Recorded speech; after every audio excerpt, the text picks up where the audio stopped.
Welcome to an abbreviated episode of the 757 at 6 on this Wednesday night, the 26th day of January, the year 2022. I am Matthew Hatfield, getting you set for Old Dominion Monarchs men's basketball that will hit the airwaves at 6:30 with the Toyota pregame show tonight as the voice of the Monarchs, Ted Alexander, and the ODU Sports Hall of Famer Dave Twardzik have the call for you Monarchs at 7-11 overall, visiting the Charlotte 49ers, who are 10-7 overall. And if you want to hear the ODU women in a much anticipated clash with Charlotte over at Chartway Arena this evening, that begins with a 6:30 tip-off. It'll be up on our sister station, Money Talk 1310 AM, as well as 100.9 FM 97.3 HD2, as Susan Montgomery and yours truly bring you the call of that matchup as the ODU women check in at 14-3 overall. 8-6 are the Charlotte 49ers in a matchup that has big ramifications in the Conference USA East standings. So let's get to it here on this shortened show tonight. What's on the mind?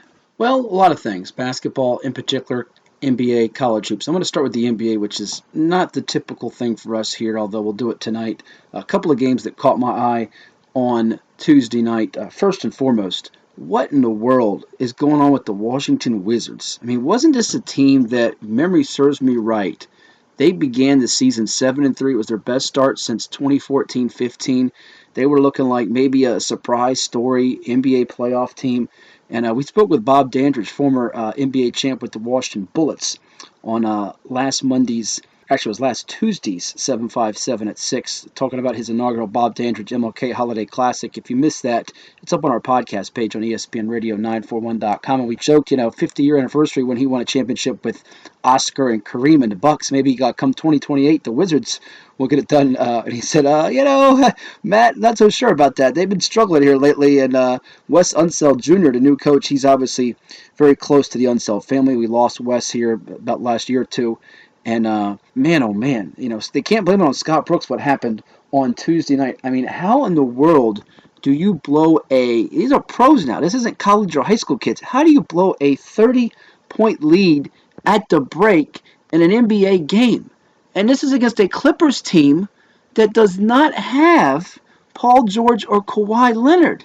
I mean, that's atrocious. You got Bradley Beal, who I'm not the biggest a fan of. He snubbed us coming on the radio several years back, so I've held that against him, and I'll probably do it till his dying day, or till my dying day, not just his dying day. But man, oh man, you can't. This is unbelievable to me that they blew this game. 35-point comeback. In fact, was the largest comeback in an NBA game since the Utah Jazz overcame a deficit of 34 against the Denver Nuggets in 1996. My guy Stockton and Malone did that, so that perked my ears up quite a bit. But it's 115 rather, not 105. It's 115 to 109 with 10.5 seconds to go, and they still botched this thing. Luke Kennard scored 7 points in 9 seconds. I was watching the highlights. This is late at night. I'm thinking, am I just that groggy? Am I that tired? No, it actually happened, as the Wizards are just a real mess right now. 23-25. The Clippers are 24-25. And give the Clippers credit for this. I don't know a lot of 757 people care about this, but on January 11th, the Clippers trailed the Denver Nuggets by 25 before rallying for a win. Nikola Jokic and the Nuggets there. January 21st, the Clippers, this is just 5 days ago, last Friday, they're down 24 against their former coach in Doc Rivers and Joel Embiid and the Sixers. They come from 24 down to win, and then they come back from 35. No Kawhi, no Paul George.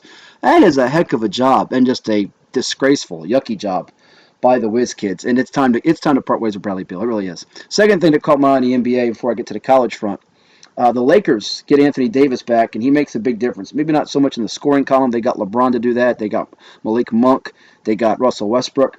8 rebounds, 4 blocks, and the Lakers get a key road win, 106-96 over Brooklyn. I know the Nets are not at full strength. We shall see if they ever get at full strength with the likes of KD, James Harden, Mr. Anti-Vaxxer, and Kyrie Irving.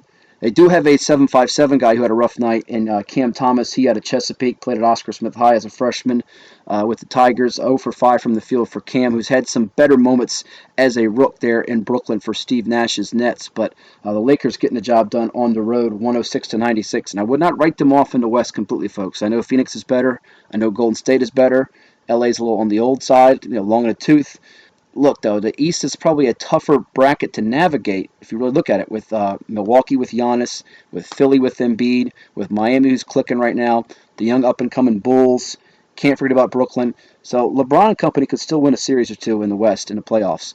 So there you have it. Let's look at the college basketball side of things now. Last night's action and tonight's games that catch my eye. Really good SEC battle last night. Auburn escaping Missouri 55-54 in the Battle of Tigers. Bruce Pearl's team gets it done despite missing 16 of its first 20 shots in the second half. And their stud freshman, Jabari Smith, who I hit on last night. We had Steve DeShazo on the program from the Freelance Star, Fredericksburg newspaper, talked about his pick to win it all is Gonzaga. Chet Holmgren's figuring to be a 1, 2, or 3 pick in the draft. We'll get to another guy who's going to be in that top 3. Jabari Smith is going to be one of those top 3, top 4 guys in the draft without a doubt in my mind. He gets held to 2 of 15 shooting. They don't get a dominant effort scoring the ball from Walker Kessler, the UNC transfer. It was really all KD Johnson down the stretch, who was relentless. But in total, Smith, Walker Kessler, and Devin Cambridge, you don't score the ball. You got to find other ways to win. And Auburn did that. Those 3 guys, Cambridge, Kessler, Smith, collecting 25 offensive boards. They pounded the backboards, and even with shots not falling, Auburn found a way to win. Now, am I buying them as a total number 1 seed, best team in America? Not quite, because Missouri's not that great. But the thing that got me, though, is they didn't flinch on the road, and a lot of these teams have flinched here lately, Baylor included. We've seen Duke fall off the wagon at times, and we'll get to Duke in a second.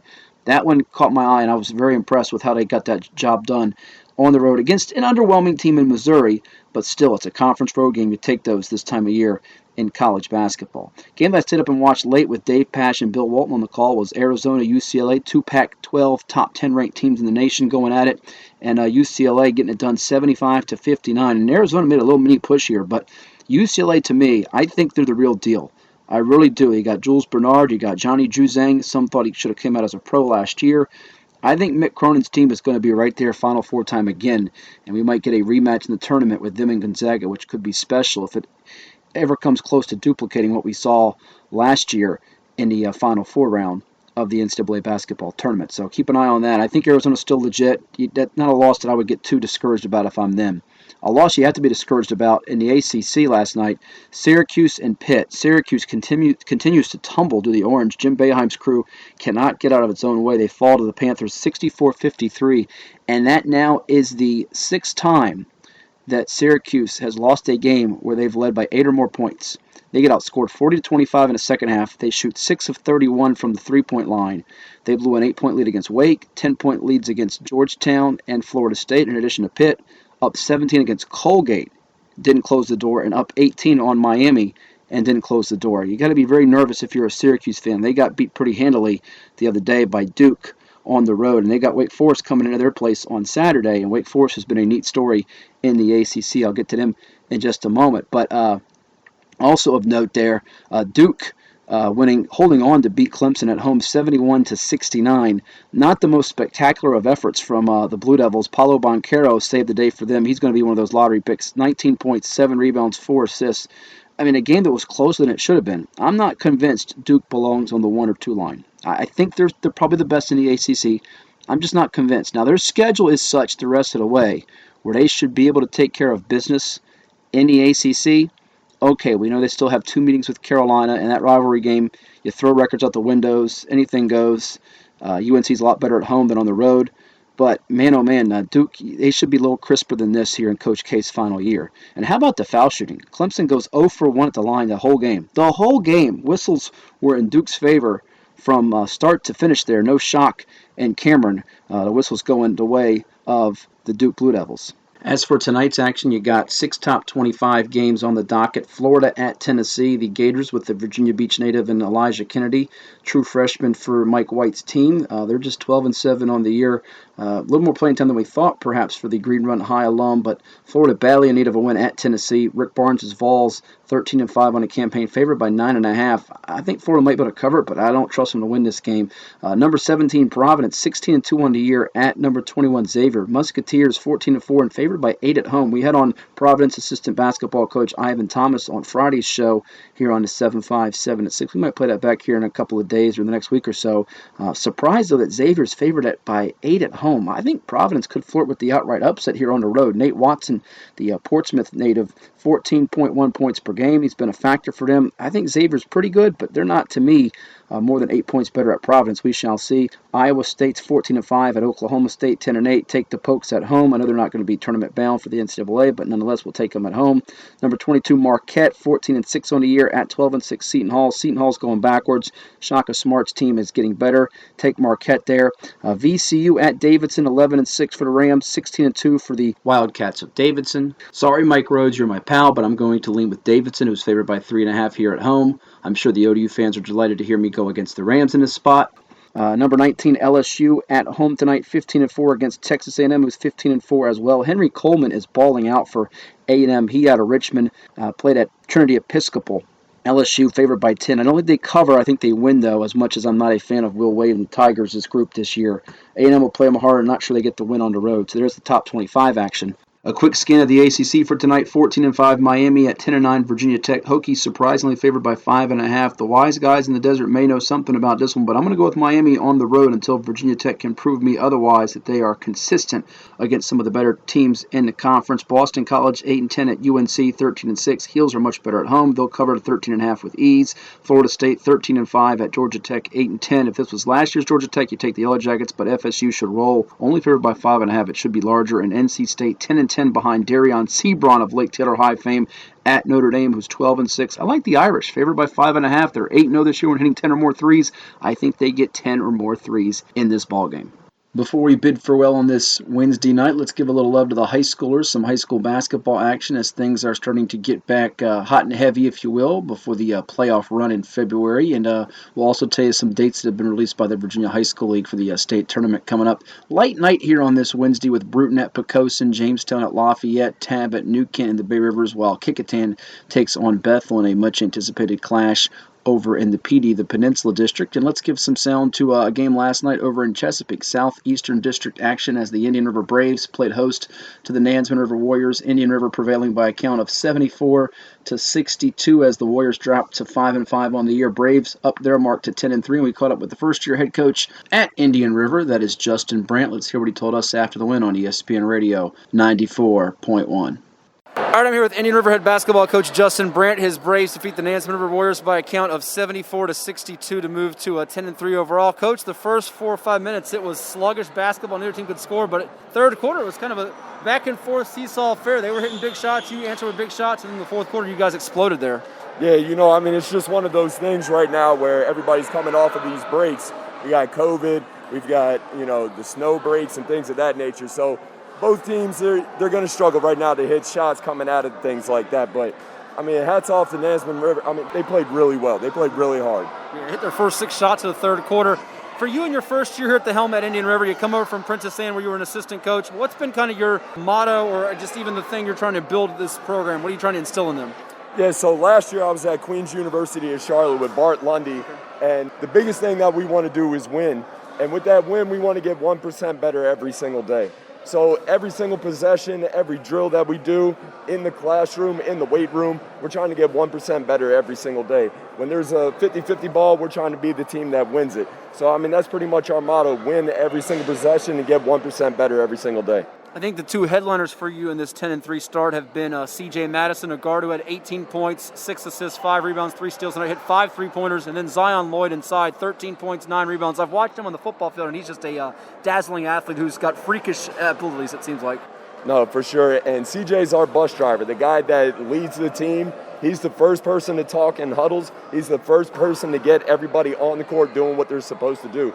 And Zion, exactly like you said, he's a freak athlete. When Z gets into the game and he locks in, it's really hard to stop guys like that. It looked like early on in the first half you guys applied some full court pressure. Did you feel like that was just a part of that was to speeding the game up to getting it to the tempo you wanted it at, or what was the idea behind that? Yeah, we want to control the pace of the game. That's the way that we play. We want to focus on what we do, and what we do it really well.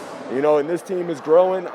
They're learning a lot on the fly. With this being my first year here, they're picking up a lot, and they're doing a really good job of it. Well, it's interesting. The Southeastern District is no chopped liver, if you will. There's a lot of good teams. Kings Fork, we know about them being undefeated. You've got them on Friday, which we'll get to. You got Oscar Smith, Western Branch. Certainly Nansemond gave you a pretty good fight tonight, but it feels like you can do damage inside with Lloyd or also on the outside with your three-point shooting, and you even have some crafty ball handlers as well. Yeah, I trust every single one of my athletes. That's the biggest thing that I try to pour into them every single day. If the ball hits your hands, you got a green light. I don't care if you're the last man off the bench or if you're a starter.